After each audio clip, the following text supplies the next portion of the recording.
Sikonathi Mantshantsha, who's the spokesperson for Eskom. Sikonathi, thank you so much for making the time this morning. Quite a topical issue, Eskom, especially in this week where the president is expected to give the State of the Nation address, but we'll get into that later.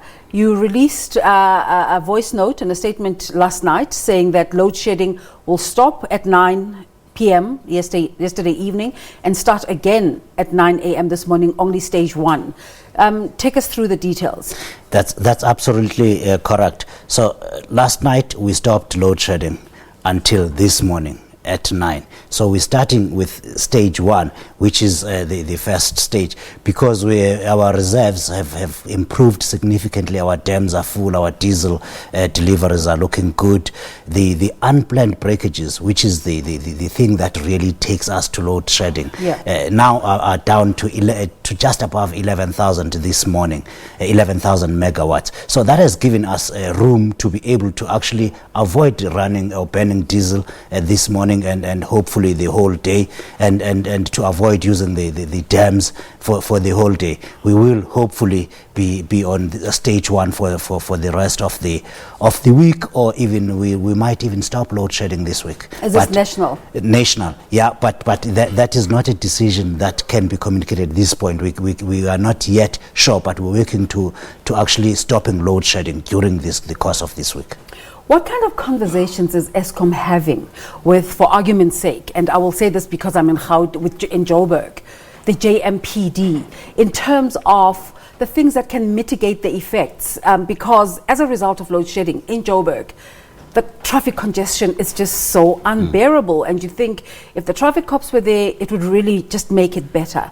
Are you having those kind of stakeholder conversations? Yes, absolutely. We talk to the stakeholders, and the JMPD have, particularly on Friday, did come to the party and helped with traffic in some of the cities.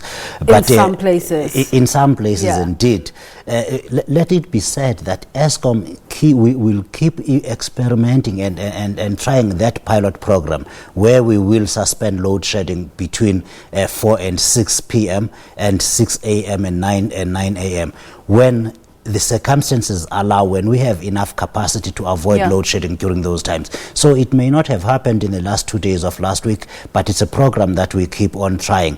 For instance, today we're starting with load shedding at 9. It could have started at 6, but we realized that it's quite possible now. We do have the headroom to avoid the peak hour traffic. So we will endeavor on a daily basis to do so during the peak hours. Let's repeat this again, depending on the availability of capacity to do so.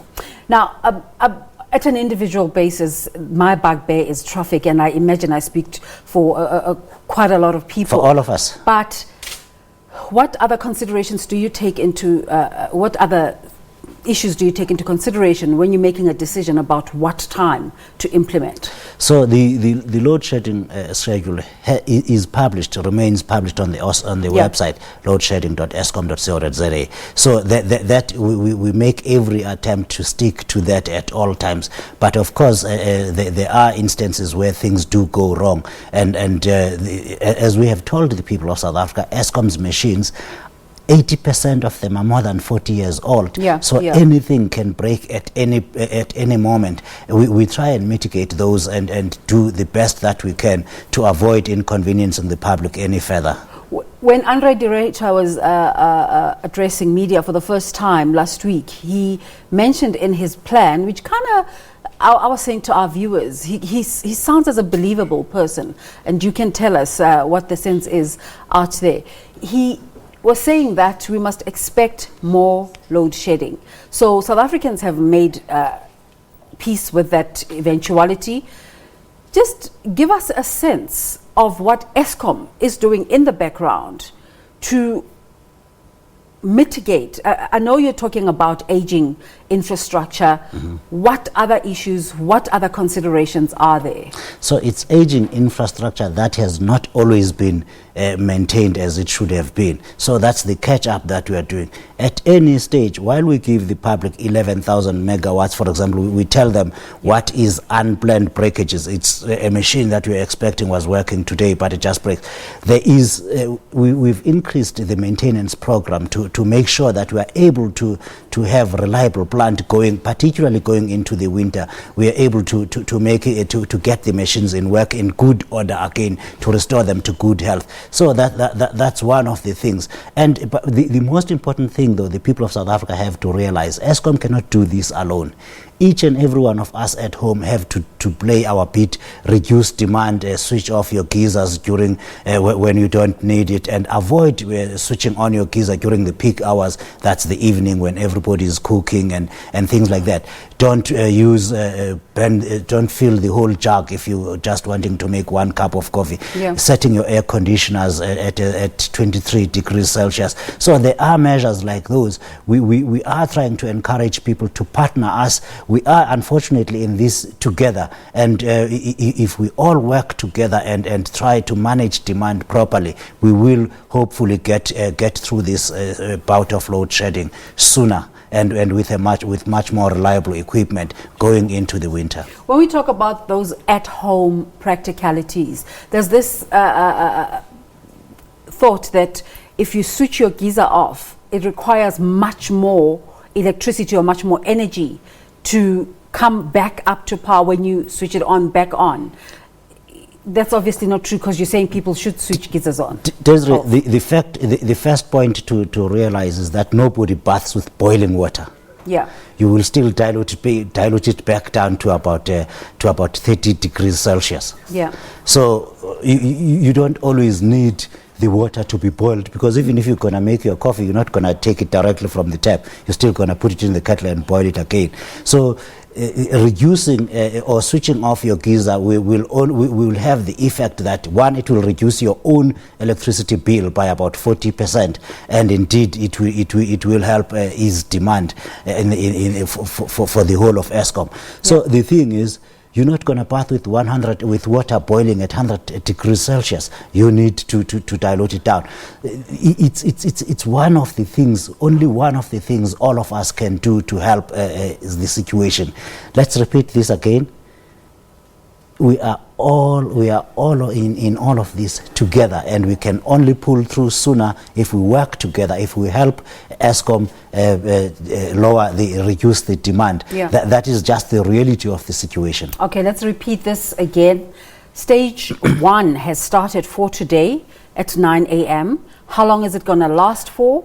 And what's the picture for the rest of the week? So we just released that statement that said stage 1 is today, and we released it last night. Stage 1 the whole day. By this evening, we will give an update that looks forward to the whole week. And we are working towards a stage where we should stop load shedding, hopefully within this week still. But we will confirm the details. We publish 2 statements a day. Unless something drastic happens, then we may add an additional statement. That's reassuring. Yeah, on a daily basis, we will tell people exactly what the power system looks like in the next 24 hours, and we will give them a week's outlook where possible. That's what we intend doing, and we intend telling the people of South Africa again. Let's repeat this. There is an increased risk of load shedding for the next 18 months, but we will keep giving daily updates in order for people to be able to plan in the short term what they can do. Yeah. So you're sitting here asking the viewers to work with Eskom to make sure that we increase the efficiency of Eskom and make sure that there is not a regular occurrence of load shedding. But are you working with government? Minister of Energy Sikonathi Mantshantsha goes to the mining indaba and tells them that mining houses no longer need to get licensing to generate their own power. And Andre de Ruyter says we're not part of that conversation. Desiree, that's absolutely correct.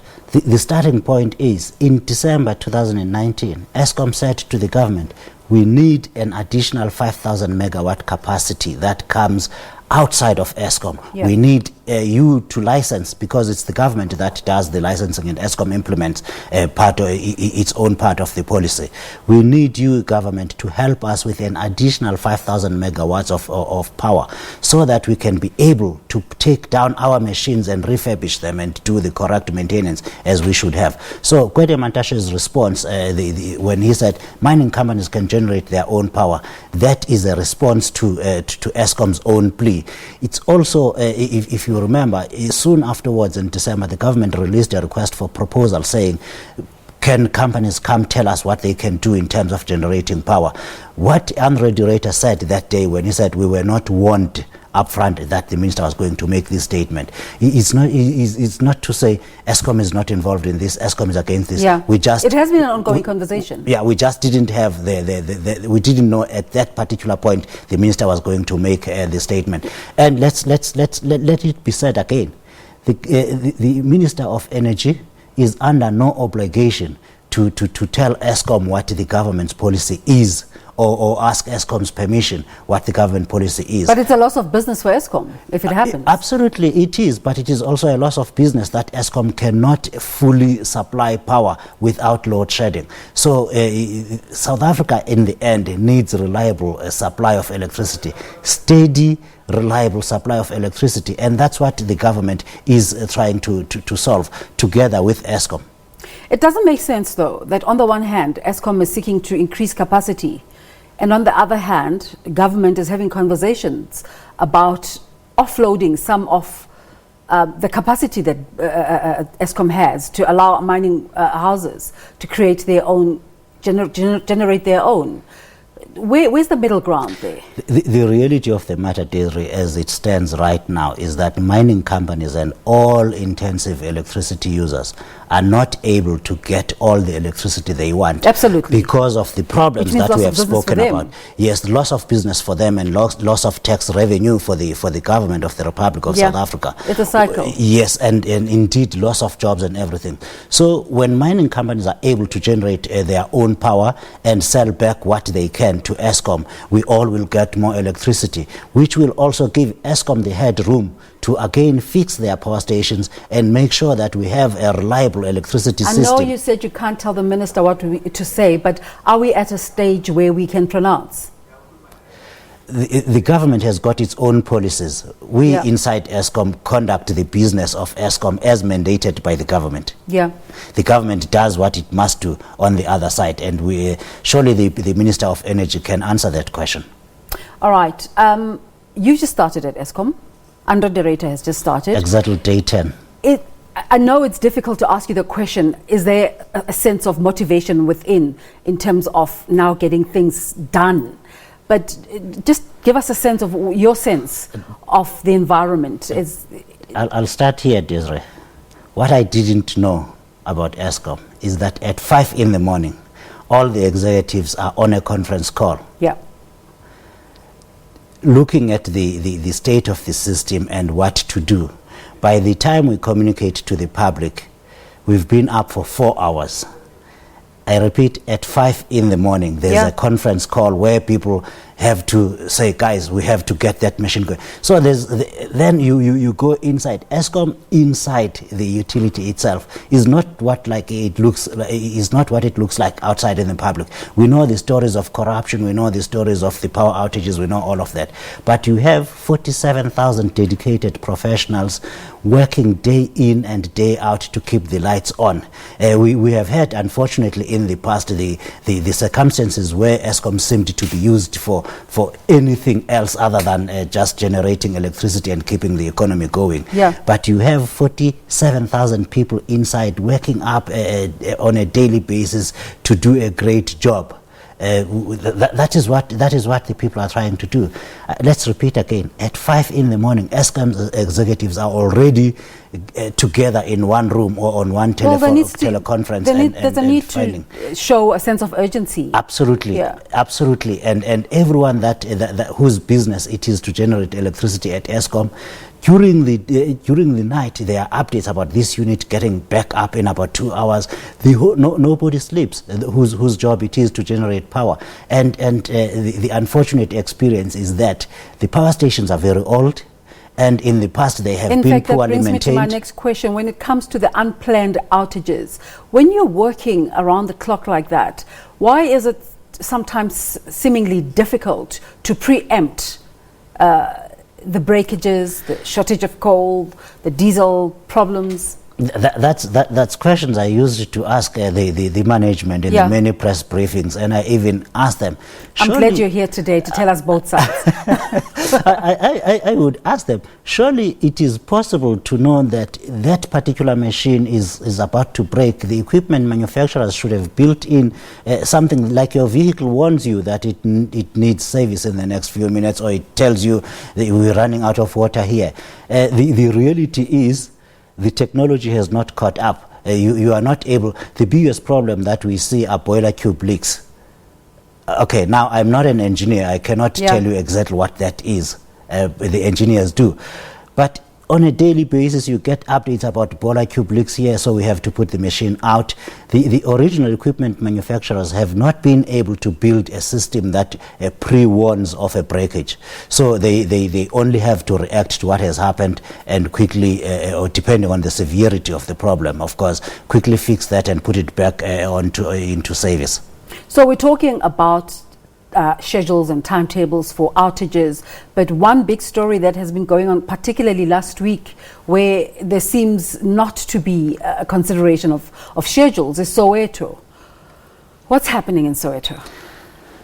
The reality of Soweto and other similar areas. The first point is that Soweto, the customers supplied directly by Eskom, owe today over 18 billion rands, or Eskom over 18 billion rands for unpaid electricity.